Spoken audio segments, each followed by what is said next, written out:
Good morning, folks, and welcome to the Beacon. I know that sometimes coming in from the virtual waiting room can take a minute or two, so we'll slowly get kicked off here and just allow people's computers to get in. But I appreciate you being here.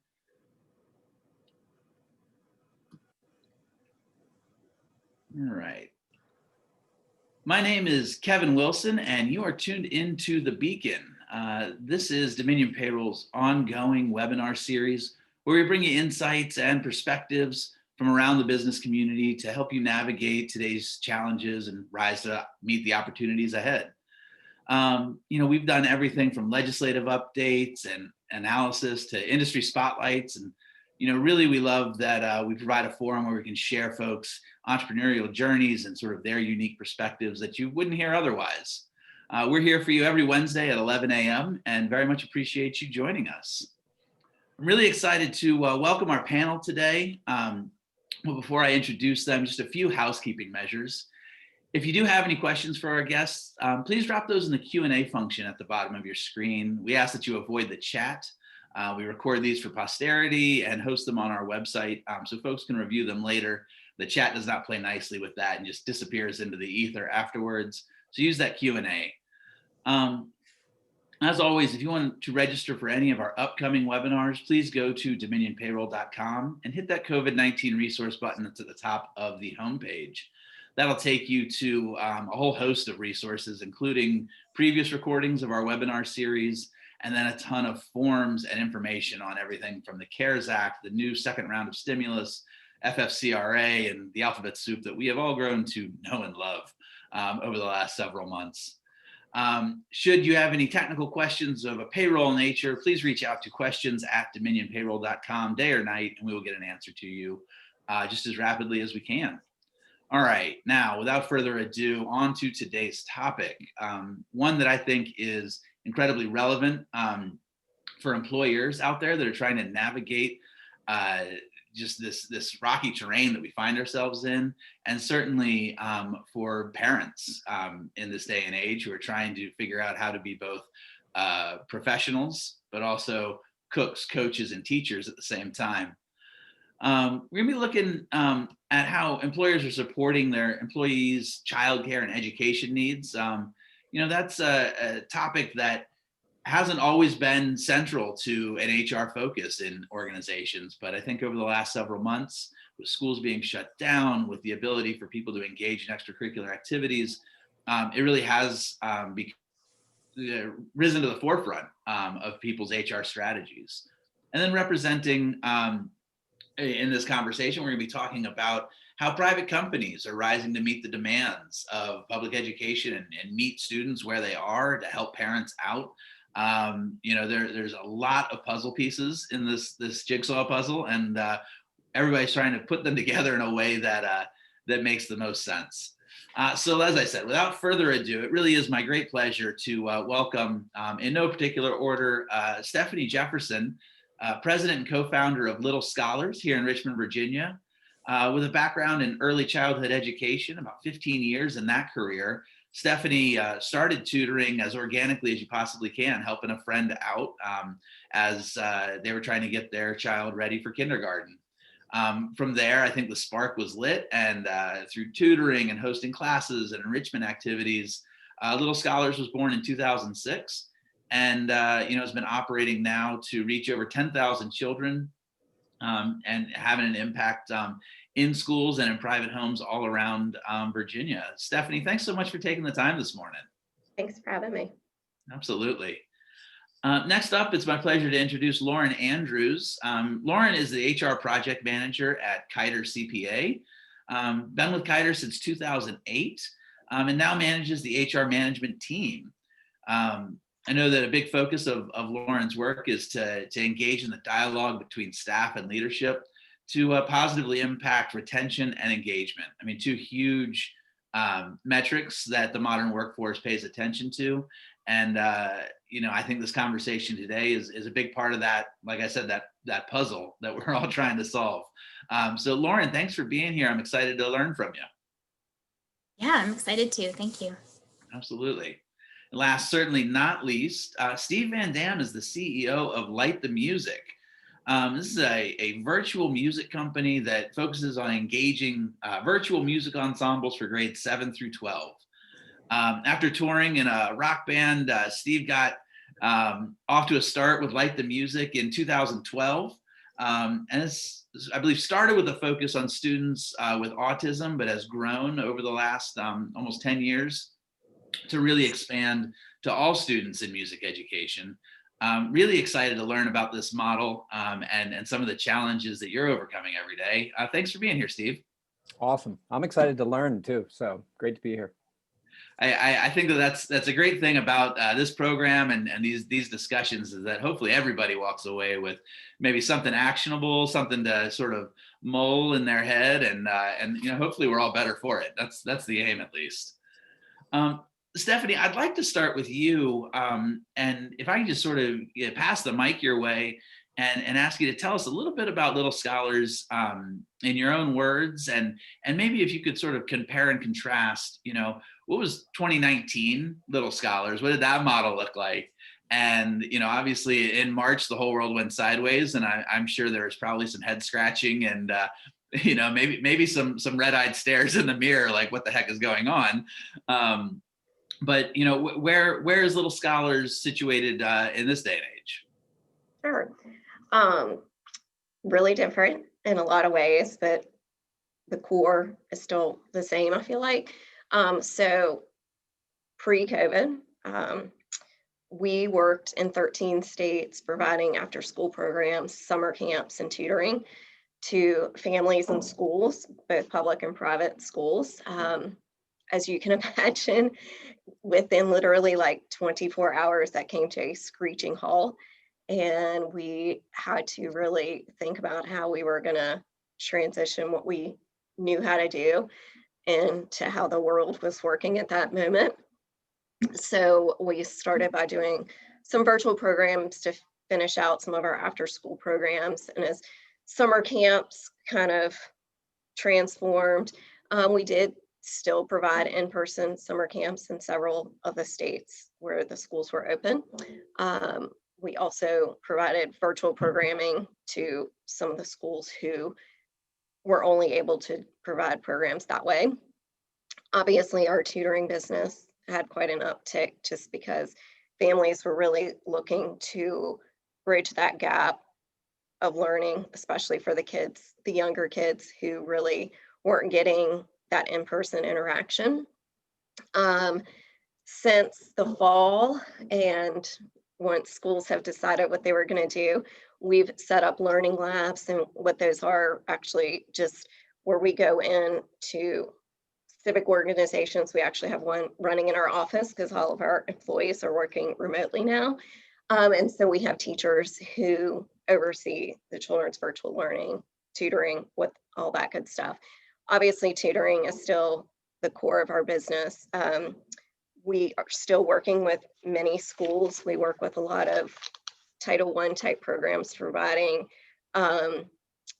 in-person programs for them. We're still doing some virtual programming. So we're kind of all over the place. We're actively planning summer camps across the country, which is exciting because I hope that we're able to run a lot of those in person. I know the kids will be chomping at the bit to get out, and the parents will be looking forward to having their children out of the house. We've also partnered with several companies to provide programming to meet their employees' needs, whether that's through learning labs or tutoring. And we've also developed a product called AHA Kits. And so this was really our way of getting our programs and materials out to the students. And we've worked with several school systems where they've purchased those kits. Families can also purchase them. And they get to do the activities at home and watch videos along those activities. So they're getting the experience of having a class, but yet in the comfort of their home. Sure. I'm excited to dig into some of those programs as we have this conversation. Sure. But I think that, that level of transition is sort of remarkable, and something also I want to touch on with everybody. But before we get into those topics, Steve, tell us a little bit about Light the Music and, sort of, as far as origin story to where we're at now, it seems like the music was sort of evolving over the years, and 2020 was just another iteration of where you guys are going to take your business model. But tell us a little bit about that. Yeah, that's one way to put it. I mean, it was a radical shift, really similar story to Little Scholars, that pre-COVID, we were we were giving teachers in-class music programming, and that was for mostly kids with special needs. We also were working in the city of Richmond with their after school, their Next Up program. But really this turnkey in-class music education based in creativity and collaboration. And so we had built, the first thing that Light the Music did was built the Oro visual music app, which is still free and available. It's a great way to make music. And then we had turned that into curriculum and found this really awesome fit, especially for kids with special needs, where they could make music and they could collaborate, and that was the doorway into engagement and learning music, but also, especially, kids on the spectrum, connecting with other kids and interacting and all of these really awesome, social emotional learning, these really great things. And then just like Little Scholars, as soon as kids weren't in class, then we faced this same issue that students and parents and teachers were all facing, which was like, how do we do this? And what we found was a whole new problem, which is basically traditional music education in public schools from 4th grade on up is, here's your instrument, here's the sheet music that we'll be playing in class, and practice at home, but everything else we'll just do in class with that music. That's it. That's 95% of how they teach music. And none of that was possible. So teachers, band directors, chorus directors, orchestra directors were faced with no instruments, none of that payoff of the band room, none of that, the fun part of being in band. How do I do this? I've never even looked at music technology before, help. So what we did was quickly researched and then built and play tested basically a game that is really fun. Students get to pick a stage name. They get put in these little bands, these mini ensembles, so like roughly 4 people. And with their classmates, they get to create this band and sort of determine what that band does. And then in a program called Soundtrap, which is basically an online studio, these kids get to make music together and go through these scaffolded creative challenges as a band. And they end up at the end showcasing their first music video that they've created from start to finish, rhythm and melody and chords, and then even putting video to that. So we launched in the fall with 15 teachers, and so roughly about 1,000 students. And now we're coming to the end of the semester where we've had amazing success. There's just these incredible music videos that students, as they've explored these tools, have created. And so we're getting to see all of that now. And we're looking at changing it again, making it better, but also looking at how does this change for if kids are going back to school in a hybrid model, if kids are in the band room but can't play their instruments, these kinds of things. So we're still just, I just got off some calls with teachers today. That's a lot of what I'm doing, is working with the teachers directly, and it's kind of week to week still, like when we're back in school, how much curriculum do I have planned based on not knowing. And so it's still just this very dynamic landscape that we are just kind of rolling with. That's really cool. And I think that there's no better illustration of that value of music education when you're showing that there's this collaborative element, there's this artistic element, there's all these skills that get built into that. And it's not just, can you do scales on a piano? It's this whole person model that springs from that. I think that's really cool. Well, thank you for that intro to Light the Music. Lauren, I want to turn to you and give you an opportunity. Tell us a little bit about Keiter CPAs. Now, how long has Keiter been in operation? But really, tell us about your role there in terms of how many employees are you interacting with, and what are some of the boots on the ground needs that you're seeing from your people these days? Sure. Yeah. Thanks for having me. I'm Lauren Andrews. I'm an HR project manager at Keiter. Keiter is one of the largest Richmond-based CPA firms, and we've been around for a while, since 1978. We were founded in Richmond. We're still, one office building in Richmond, but our reach is through Central Virginia and even throughout the country. Our clients are privately held companies. They're high net worth individuals. Our industries range from nonprofit to manufacturing, distribution, real estate, retail. We have a few other niche services as well. So we've really run the gamut, but our expertise is in that client service, being that opportunity and advisor and offering insights. We're 160 employees, 20 partners. So we're, big enough where we have a lot of great resources and really strong, a strong internal team to help with the engagement of our employees. But,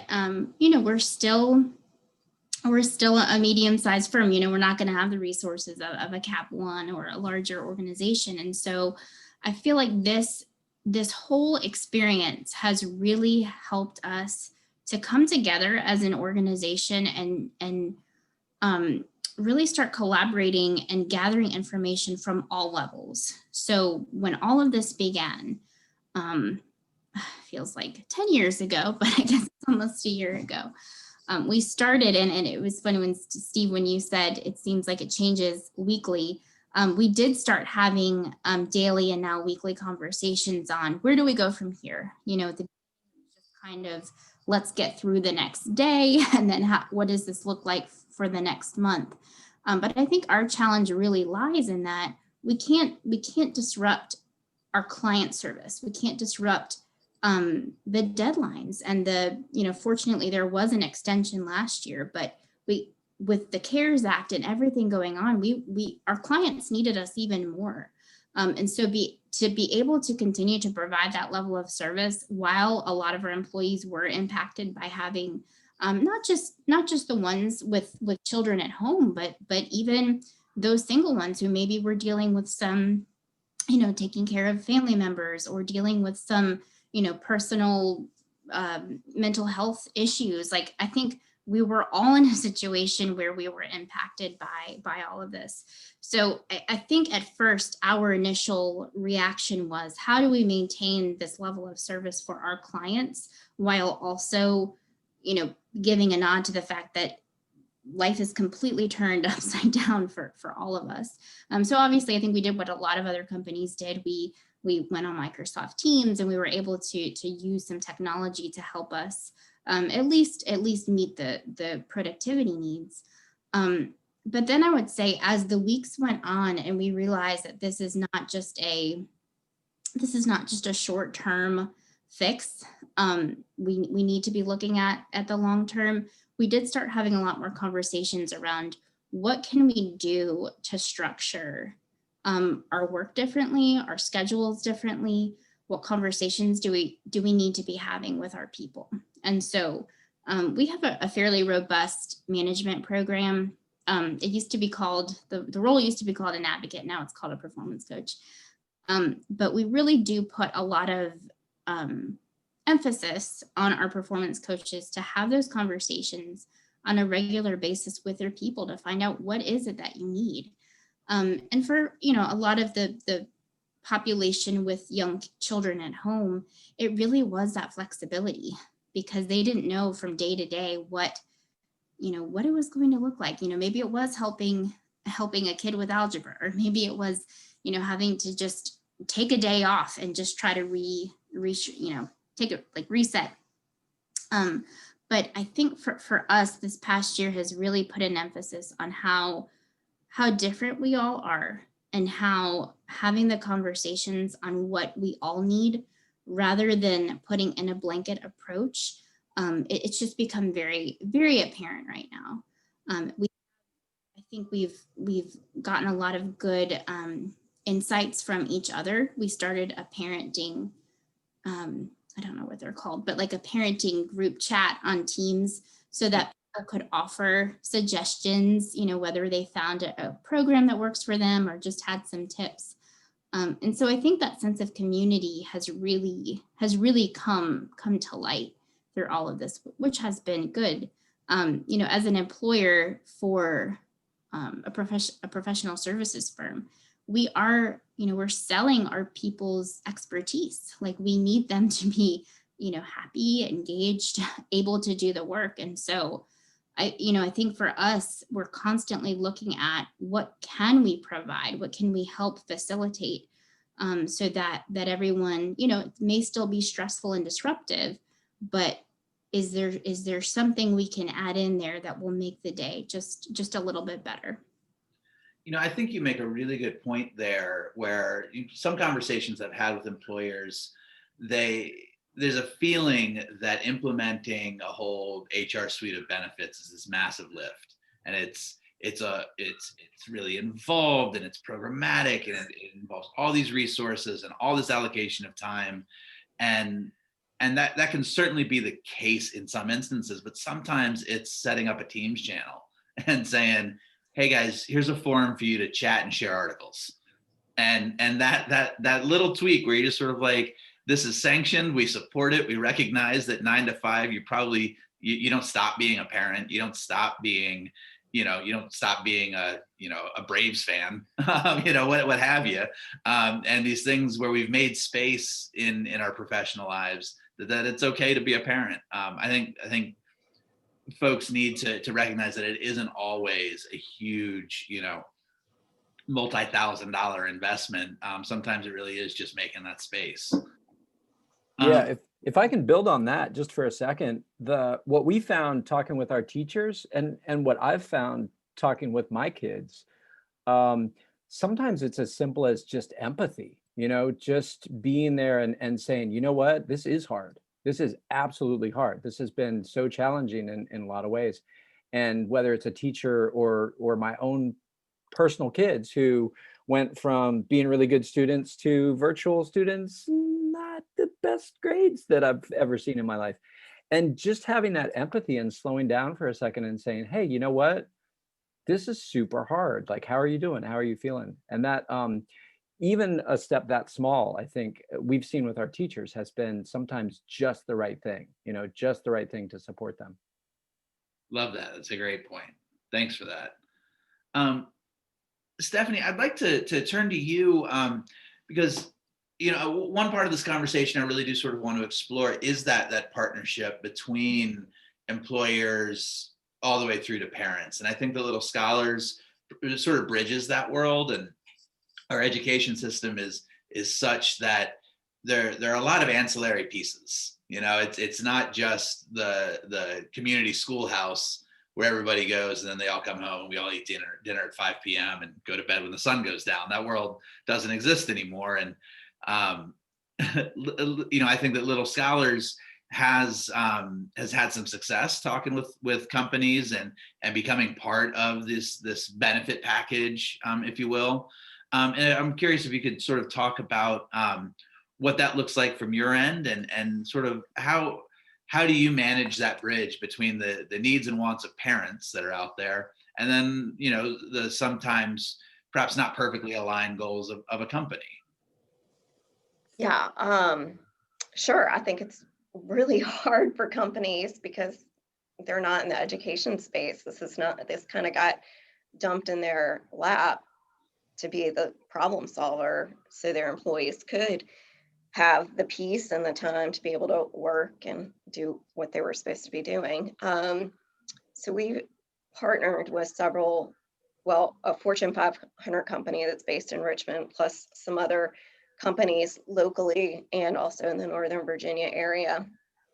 And what I can tell you is that each organization needs something different, and that's because every parent needs something different. So there's just no cookie cutter way to really go about this. And I think as the pandemic goes on and the school closures continue, families are really going to start taking more ownership of their children's education, which will ultimately impact companies and how their employees are able to work. And so what we've done with the companies that we've been partnering with is really their HR departments have polled their employees. What do they need? What are you looking for? Obviously, there's 150 different answers or more. But what we've done is just really compiled all of our services so that they can share those with their families and employees. And so that could range anywhere from tutoring to purchasing spaces in our learning labs for employees, or working around some things like that. Our AHA kits were really popular, especially over the holidays, as gifts and things like that, because families are still looking for educational type experiences to give their children because they feel like they're really missing that academic side of things. So we've really had to just be good listeners with the companies that we're working with and what their employees' needs are, and just helping them strategize about, okay, what can you offer as a temporary fix that can hopefully be permanent, certainly as things change. A lot of people pull their kids out of school, so they're homeschooling. And so does that mean we're sending a tutor into your home for a couple hours a day so you can work and attend meetings, and then we can work on the subjects that you probably feel like you're not as proficient at teaching your child, or just really helping with the virtual learning, things like that. Well, I will tell you, and you will all be proud of me, that I'm now an expert on osmosis and the phospholipid bilayer, because I'm now taking biology for the third or fourth time in my career. Right. Hopefully you'll get an A. I hope so. Fingers crossed, right? Yeah. Stephanie, I wanted to dive in just a little bit further because I'm curious, when you talk with a potential company that you're going to work with, is it a purely custom experience where that you do the survey, you say, okay, here are the things that we can plug in, or is it more of an a la carte sort of, we've got 3 people over in this department and they want tutoring, and how are you structuring that when you have these conversations? Yeah, so what we did was really hammering down what they were looking for to offer their employees. And we would just simply just kind of customize their HR page where the families could go on and look and see what options that they had available, and what type of offerings that we could provide for their children. And it was nice because we work in 13 different states, which is technically works out to about 49 different markets. We do have teachers kind of across the country. And especially if a family is looking to do something virtual, there's a lot more flexibility, especially along the lines of tutoring, where we can provide our teachers. And so, a couple of the companies that we were working with were really only looking for like tutoring or the learning lab support because they knew that's what their families needed. Other organizations or companies that had thousands of employees, they kind of wanted, here, let's just show it all to them and let them pick. And so we would update those pages about every 2 weeks just to kind of say, here's something new, here's what we're doing, things like that. That makes sense. Mm-hmm. Steve, I'd like to turn to you, and I can't imagine a subject that is more tactile and feels like you need to be sitting within earshot of the next person that you're trying to compose a full unit with. Obviously technology plays a role in this. I'm curious. I mean, walk us through sort of how some of that works, because I really just to feed my curiosity here. But then if you could also comment, what has engagement been like from the students? Have you felt a drop off? Have you felt like parents are like, man, this is working so well? Does it run the gamut? Tell us a little bit about that. Yeah, so engagement is really the thing with virtual education in general. What we're seeing is that less students are participating, period, across any subject. And there are some students that are just really not engaging at all. And maybe the majority of students that we're learning about in public education have their cameras off and aren't, maybe they're there, and so this is a really big challenge. And one of the things that shifted has been what you can do in a classroom as a teacher is you can see if Johnny's not paying attention. And immediately you can say, hey, Johnny, like, here's what we're talking about. Come back in. You don't have that ability. You don't have that classroom experience to do that. And so how do you engage kids? And especially what we're seeing in music is that grading, even, sort of the traditional, the carrot and the stick, the extrinsic rewards of grades and sort of the traditional classroom model, it just doesn't work as well. That to get students to participate and to engage, you actually have to engage them, and that's the thing that has been a super challenge, like you mentioned, for music. The traditional way to do that is gone. Like, we can't do that right now, and for kids playing their instruments at home, I don't know if there's any parents on this call that are experiencing this, but for a second year clarinet player, I was a second year clarinet player, that's not all that fun, to sit at home and to play my clarinet solo, just not a super great experience. Playing in the band, that's the payoff. That's why I'm doing that.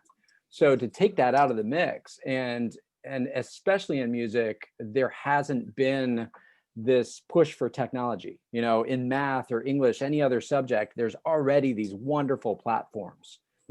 Khan Academy is crushing stuff. Like, there's a lot of stuff out there. In music, there really wasn't that. There were platforms that help you practice better and stuff like that. But so what we're finding is that music does have this superpower of student engagement. If you say, hey, student, what music is relevant to you?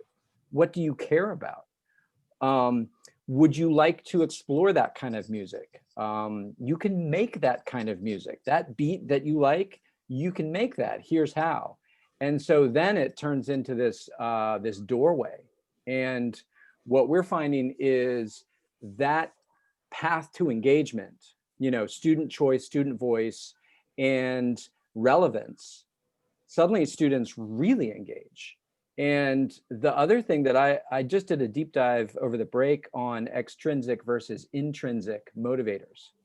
And so extrinsic is, you get a good grade, or you get a bonus if you're a worker, like for these things. And there's a lot of research on this, that for creative projects, for anything where you actually have to do a little bit of thinking and figuring it out, that extrinsic rewards actually yield less results than if you support the intrinsic rewards. Like, why are kids actually here doing this, or employees?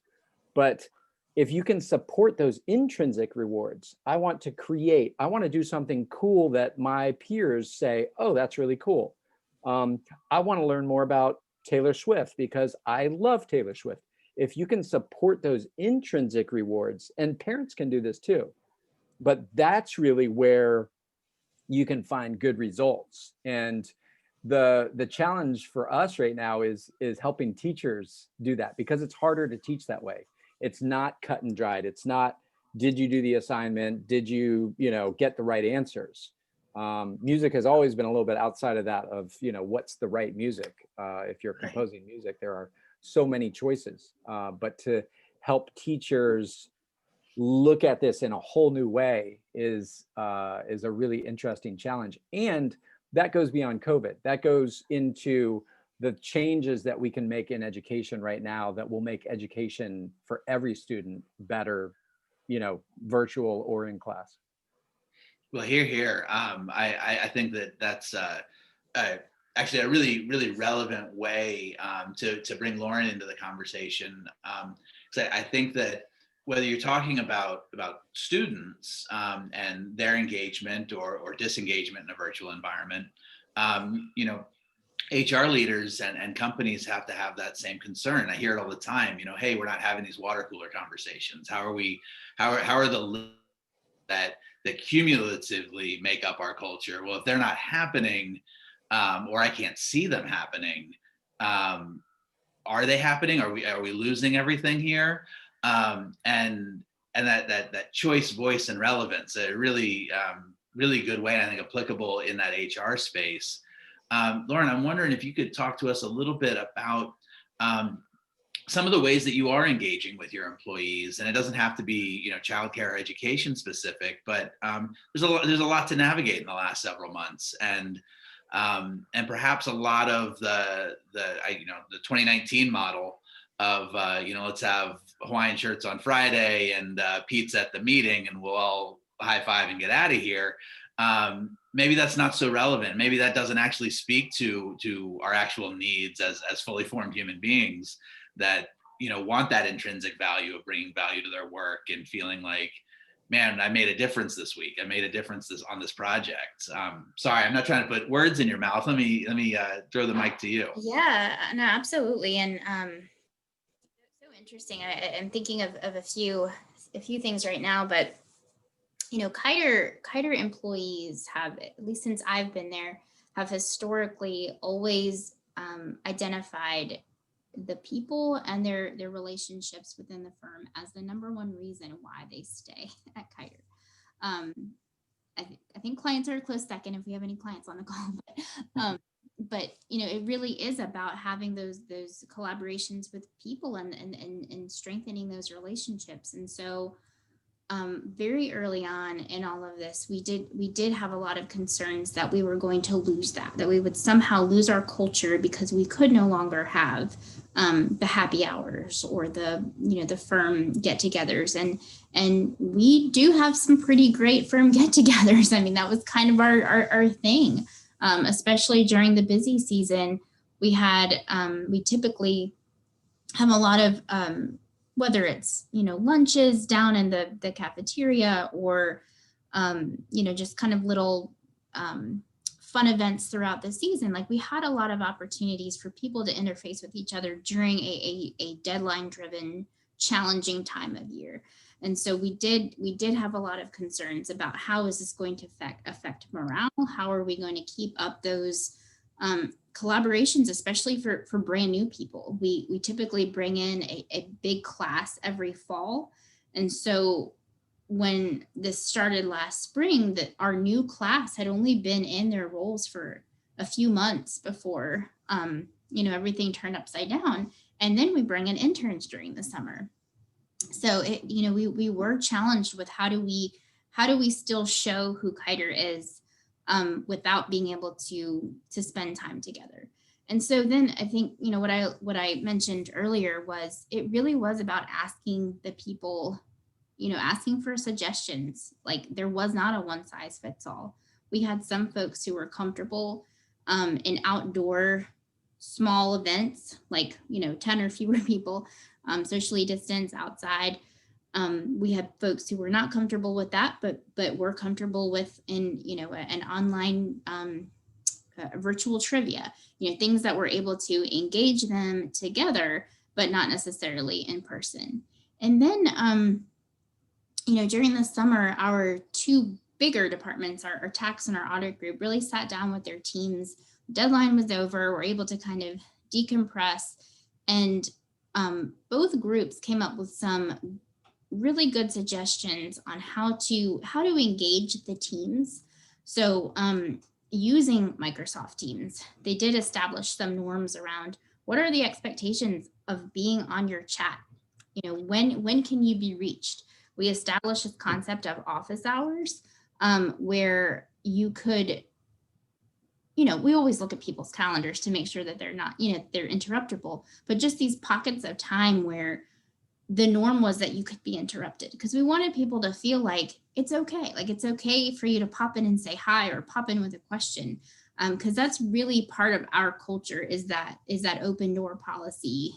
Pop in when you're sitting at a client in an audit, you're sitting around a table with, the rest of your team. And we lost that with this remote this remote world. So again, I think it did come around a lot to talking to our folks, trying to kind of parse out what are those big pieces that we're missing, what are those connection points, and how do we try to replace them virtually. We're not going to be able to replace it all virtually, but I did definitely see a shift where we went from very scared that we were losing our culture to, okay, like this isn't ideal, but we're still being able, we're still making it happen. We did end up having a virtual internship. It was new for us. Our recruiting team did an amazing job. Typically when new hires come in the door, they get their equipment, they go through a 1.5 week long orientation process. And what our team did was they created, it's called an Unpack the Box program. And so about a week before they start, we ship them all their supplies. So their laptop, any other equipment that they're going to need, normal office supplies, and then materials for their orientation. And we have them all on the Teams call, open the box together. So it's this exciting moment of unpacking the box and experiencing, their new role at Keiter together. And that really, that was really it's a small thing, like you were saying earlier, didn't cost us that much, but just that aspect of like, we're not going to lose our culture. We're not going to lose our momentum around new hires just because we can't be together in the same room. So I think it's been steps like that. It's been small tweaks to our existing programs that have really helped us to maintain that culture. And it's funny, yesterday we had our annual firm meeting, which is generally, have it at a hotel and, sit in a ballroom or something and have a happy hour afterwards. So yesterday it was about a 45-minute Teams call. But in the chat, when we were talking about what are some of our opportunities for this year, so many people commented that they just wanted the chance to be able to do, see their colleagues in real life, and have some real interaction. So I think, hopefully as the year goes on, we'll be able to safely put together some distanced in-person events. But it does come down to the relationships and trying to link people as much as possible. I really like that unpack the box idea. I think and that's something that I've been rolling around in my head, is sort of how do we distill the essence of what we're trying to do for our employees so that we don't get hung up on a happy hour at such and such a bar, but really what are we trying to facilitate here? What's the actual thing we're trying to accomplish? And some of those hybrid creative ways of being like, all right, look, normally we'd all get a t-shirt at the same time and it'd be really fun. But now we can do it, and it takes a little bit more logistical planning, a little bit more creativity and flexibility. But I think that, you can build that camaraderie and sense of culture there. I'd like to turn to Stephanie, but really this is a question for everybody. I think that 2020 was a year of pivot and survival. It was, we've all mentioned that, it was a day at a time. It felt relaxing, almost luxurious when it got to be like a week at a time. And I applaud everybody for being here and being upright. It's 2021. There's lessons learned. We've had, hopefully some time to sort of process. And I think that, through that adaptation, a lot of companies are figuring out what are the pieces that we're going to take with us. What pieces of these are not pandemic specific, they're not remote work specific, but there's some good stuff that we figured out how to run our businesses, how to interact with our clients, our employees, all of that. And Stephanie, I'd like to start with you, but this is a question for everybody. What are the innovations that you're excited about bringing forward in your company? Some of the practices that you've established and you see that they work, and that may have been, hey, this is a wing and a prayer, let's throw it against the wall, see if it works, back in April. And now you're like, gosh, not only does it work, but this might be, a key line of revenue or a key way of doing business. Yeah. I'm really kind of over that word pivot. And I I don't have a big enough thesaurus to come up with Yeah, my something. word for it is shimmy. It sounds a little more exciting. I think, oh gosh, that's such a loaded question because I feel like that kind of changes every week what's going to stick. But one thing that I feel like that we have always been really great with, and Dave Gallagher actually gave me this advice when we started Little Scholars. So this is coming full circle for me, and I think about this almost every single day. But it's very cliche, but just be true to your mission and who your company is. And we've always really done that. I mean, we've had to turn away projects just because it wasn't a good fit for us because, it might not, my background is in, K through 8, K through 12. So getting into college, not necessarily my forte. And so we've had to turn away opportunities like that because that's just not what we do. But so I think the customization of programs has been extremely important. And we've been able to do that just by keeping that little bit of advice in the back of our head.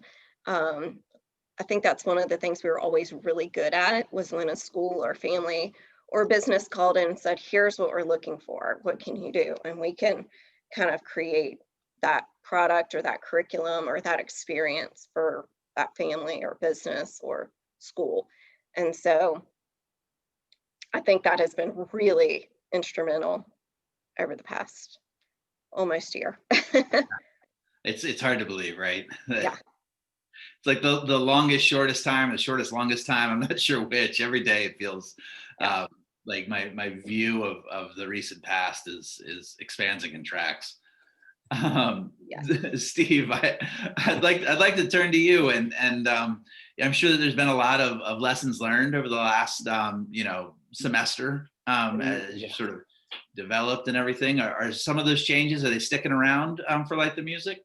Yeah, absolutely. And I think I had the pleasure to work with somebody I've known him for a long time, and COVID happened to put us together. Tom Ilmancy is a UX designer and musician here in town. He worked with CarMax and Prezi, and just a really talented guy. And he has a stoic philosophy around stuff, which is kind of can be summed up in this idea that we can't control what happens. All we can control is our response to it. And so one of the biggest things, and it's a great lesson for any company, but especially a startup, which is everything that we're doing is an experiment. And the real key is to be open to listening and learning. So with each thing that we try and do, the object is not necessarily to be successful and knock it out of the park. And the object then becomes to learn. If it knocks it out of the park, great, we've learned that, and we'll do more of that. But by the same token, if it doesn't, that's okay, we've learned that, and we know not to do that ever again. And so that's really, really important learning for a startup. But when you start applying that same concept to students, that it's okay to be not doing well right now, or it's okay to be really struggling with something. And what you're learning, if you look at the lessons that you're learning, and you're finding out different ways to solve problems, or you're learning about self-care for the first time, all the way up through teachers and even myself, that just being open to hearing what what I need in this moment, and what our teachers need, and then to be able to sort of respond to that, as opposed to this is what we're supposed to be doing, and it is like it keeps coming up. I mean, it still is very week to week. I talked to teachers today that said, well, we might be back in class in the beginning of March, and we might not.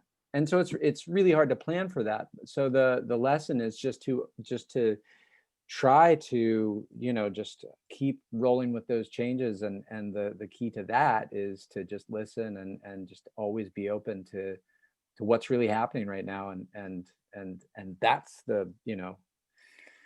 that's a hard one. That's like a daily reminder that I have to look at myself in the mirror and be like, okay, what do I need today?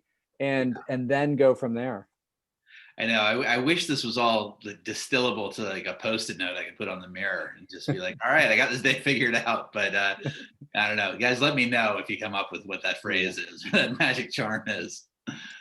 Lauren, let me turn to you, because I'm sure that you've learned some lessons as you sort of balance the needs of employees and the needs of leadership and really ultimately serving the clients that you all have.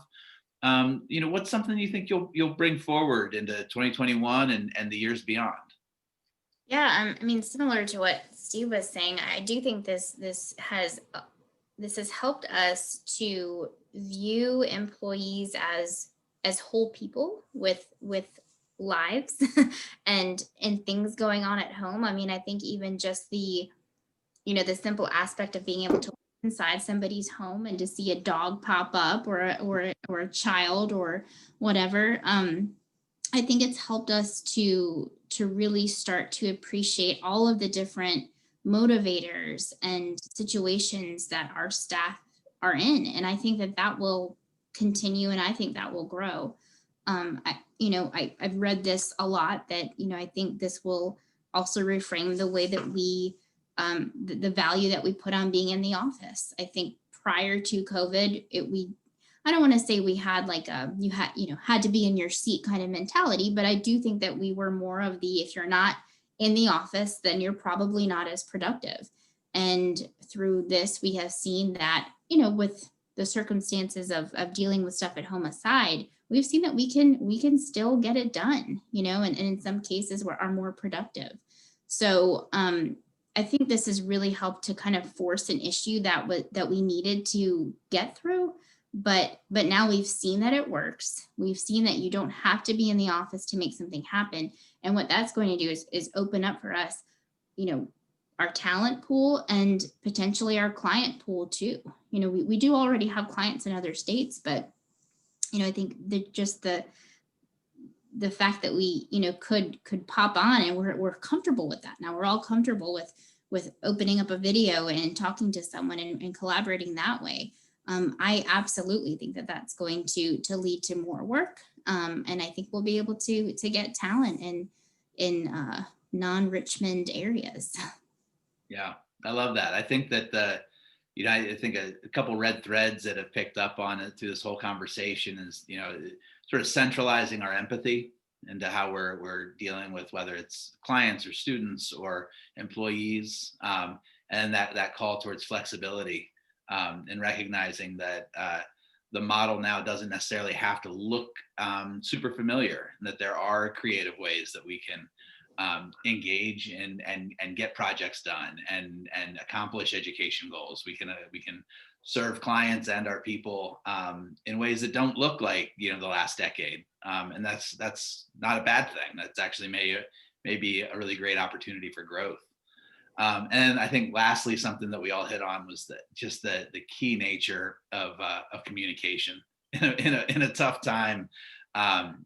Letting people know what you're going to do, telling them that you did it, getting it done, telling what expectations are. Those are all really, really crucial things. That's a lot of what I pulled out of our conversation today. And I really appreciate all of the really sort of helpful, practical hints. I think that people can go back, to their day and their job and have some idea of how to better engage with their people, how to better support employees, whether they're parents that are struggling with work, and I think this conversation's been really wide ranging, and a lot of practicality came out of it.